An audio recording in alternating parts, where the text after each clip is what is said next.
Mi nombre es Fernando Estés Mena, junto a mi compañera Yolandita Alcalá. Estaremos hablando sobre los diferentes modelos de colonización en nuestro país.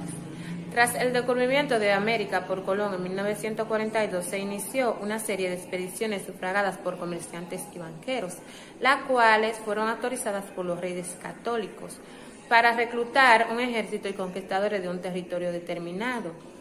Para explorar los nuevos territorios se establecieron un sistema de explotación de riqueza a manos de los nativos o esclavos africanos, la encomienda y la mixta.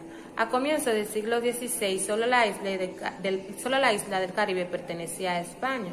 A partir de ahí se iniciaron numerosas expediciones financiadas por la clase alta, comerciales y banqueros.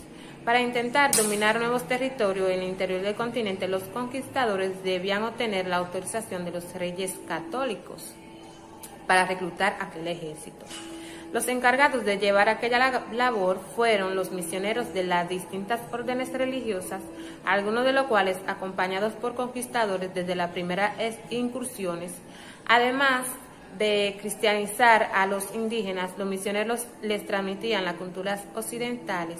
Varios de estos misioneros defendieron a los indígenas de los abusos de los conquistadores. Uno de estos fue Fray Bartolomé de las Casas.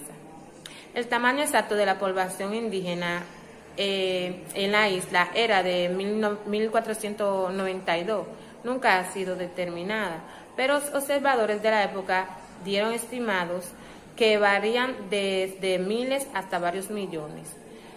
Las labores forzadas y el abuso, enfermedades contra las cuales los indios no tenían inmunidad y el crecimiento de la población mestiza contribuyeron todo a la eliminación de los taínos y de su cultura. Ya para 1548 la población taína se había reducido aproximadamente de 500 personas y en 1550 solamente 150 indios vivían en la isla. El periodo colonial. El periodo colonial se refiere generalmente a cualquier periodo de la historia de un país. En este está sujeto la administración por un poder. La última fase del periodo colonial fueron las devastaciones, las cuales cambiaron sustancialmente nuestro espacio geopolítico. La terrible crisis económica en que se vio sumida la colonia empujaron nuevamente al contrabando. Sustancialmente nuestro espacio sufrió terribles crisis económicas en que se vio sumido a las colonias, por el cual se realizaron dichas devastaciones. Después de ellas se produjo el asesinato extranjero de la otra parte oeste del país. No obstante, los intentos de desalojar a nuestros vecinos, la realidad fue que los franceses lograron asentarse y formar una colonia. Esta colonia sería nuestro sostén económico durante el siglo XVIII. Y cuando las convulsiones revolucionarias echaron abajo todas sus estructuras económicas, políticas y sociales, la nuestra también salía tambaleante. La revolución independiente haitiana derrumbaría el esquema colonial de Saint Domingo para dar paso a la República de Haití. Este trayecto, Santo Domingo sería sacudida a pie de cabeza.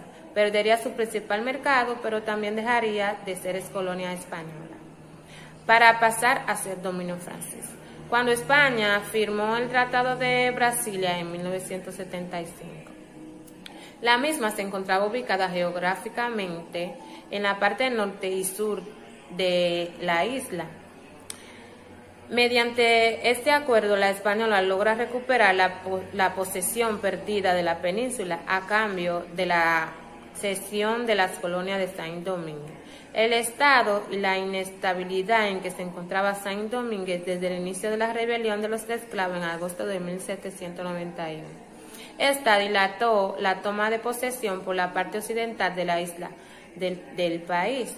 A partir de la segunda mitad del siglo XVI, la isla fue abandonada por la migración de los españoles.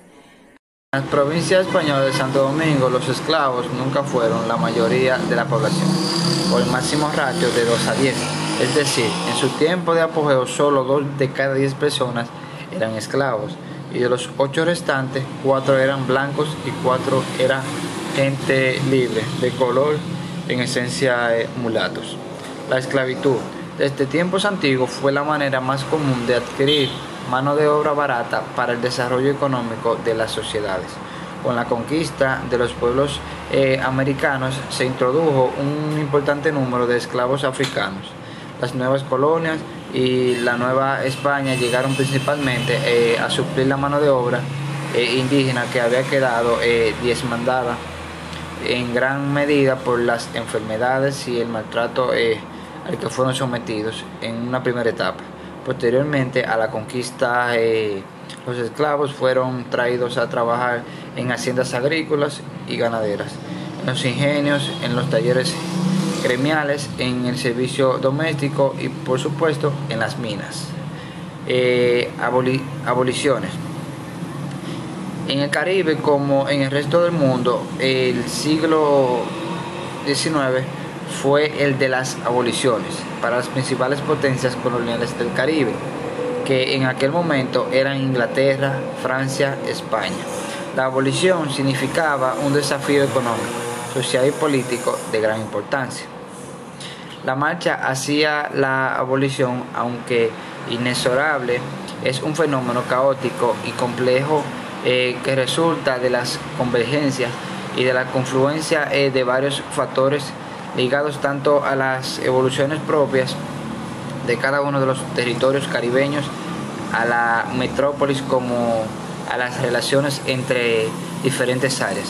Bueno, en el año 1821, Toussaint Louverture ocupa Santo Domingo y proclama la libertad de los esclavos. Esto fue todo, muchísimas gracias.